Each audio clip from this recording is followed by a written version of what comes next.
Allah subhanahu wa ta'ala in the Quran said, قَدْ نَعْلَمُ إِنَّهُ لَيَحْزُنُكَ الَّذِي يَقُولُونَ فَإِنَّهُمْ لَا يُكَذِّبُونَكَ وَلَكِنَّ الظَّالِمِينَ بِآيَاتِ اللَّهِ يَجْحَدُونَ. So Allah subhanahu wa ta'ala tells the messenger, we know what they're saying about you. We know what they're talking about. Because Allah subhanahu wa ta'ala is telling him because he faced sorrow in his da'wah. And Allah subhanahu wa ta'ala said, قَدْ نَعْلَمُ إِنَّهُ لَيَحْزُنُكَ. You're saddened about what they say about you and what they say about your message. فَإِنَّهُمْ لَا يُكَذِّبُونَكَ. Allah here is giving him condolence. It's not about you, O Muhammad sallallahu alaihi wasallam. Because if you leave the da'wah to Tawhīd, nobody's going to mention Muhammad ibn Abdullah sallallahu alaihi wasallam in any negativity. It's about the da'wah of the Tawhīd. And that applies to the Messenger sallallahu alaihi wasallam and all the messengers before him and you as a da'iyah. وَلَكِنَّ الظَّالِمِينَ بِآيَاتِ اللَّهِ يَجْحَدُونَ. Allah is saying the same happened to the messengers before you. And that's a lesson for us.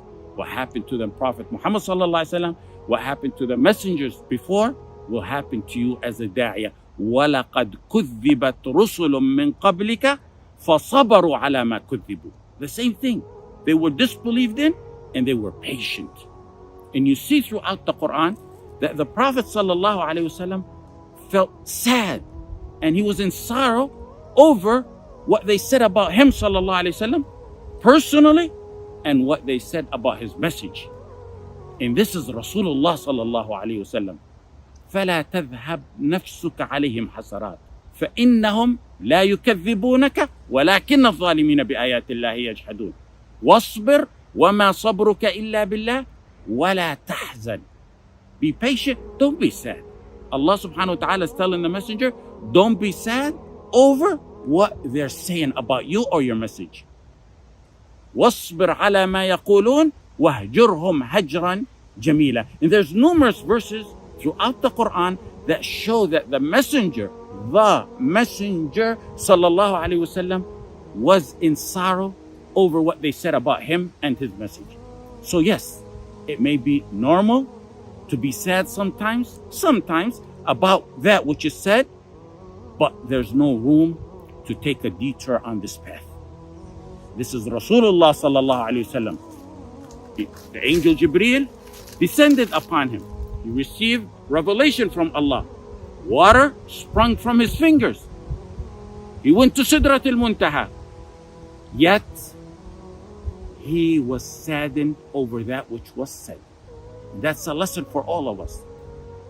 That you may be sad at times, but there's no room for you to change courses in this path.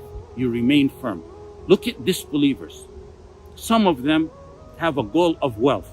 Some have a goal of fame. Some want a political position.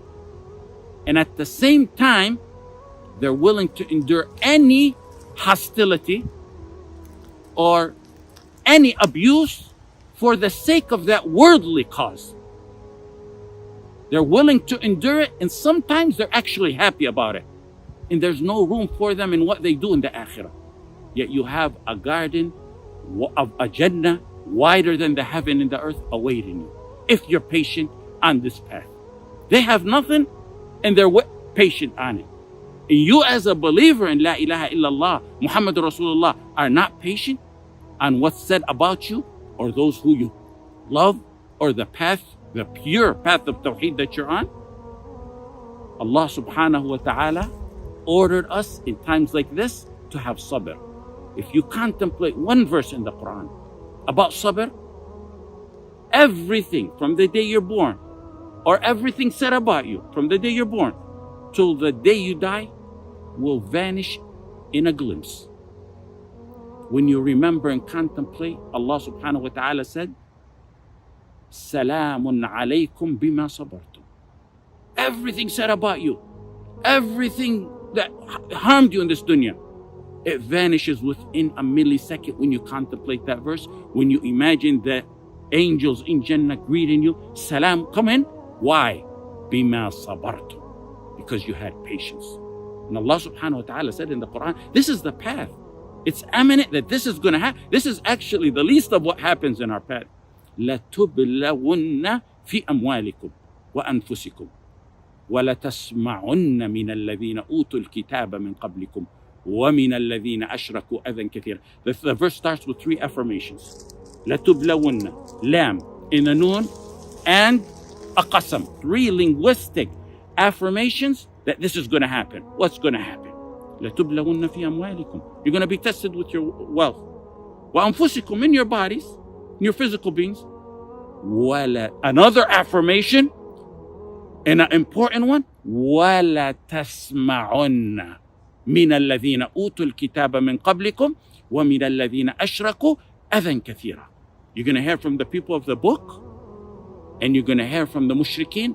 أذًى, and like that is the murji'ah, and like that is the munafiqeen, and like that is the modernists. لَتَسْمَعُنَّ أَذًى كَثِيرًا. So Allah subhanahu wa ta'ala said, وَإِن تَصْبِرُوا وَتَتَّقُوا فَإِنَّ ذَلِكَ مِنْ عَزْمِ الْأُمُورِ.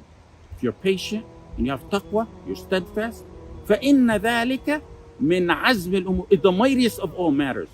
وَلَقَدْ نَعْلَمُ أَنَّكَ يَضِيقُ صَدْرُكَ بِمَا يَقُولُونَ. يَضِيقُ صَدْرُكَ.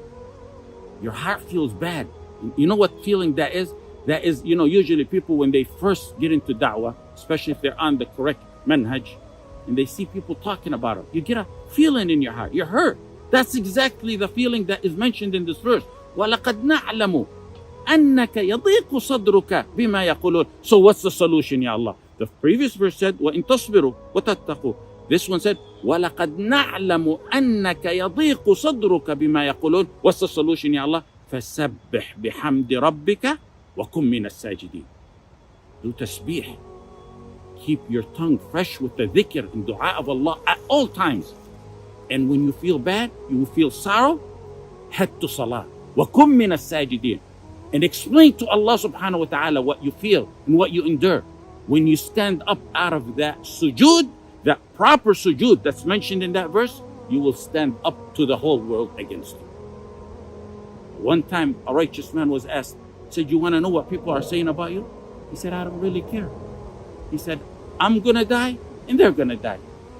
I'm going to be questioned before Allah alone, and they're going to be questioned before Allah alone. So the point is to only please Allah subhanahu wa ta'ala, because you will never be able to please the creation.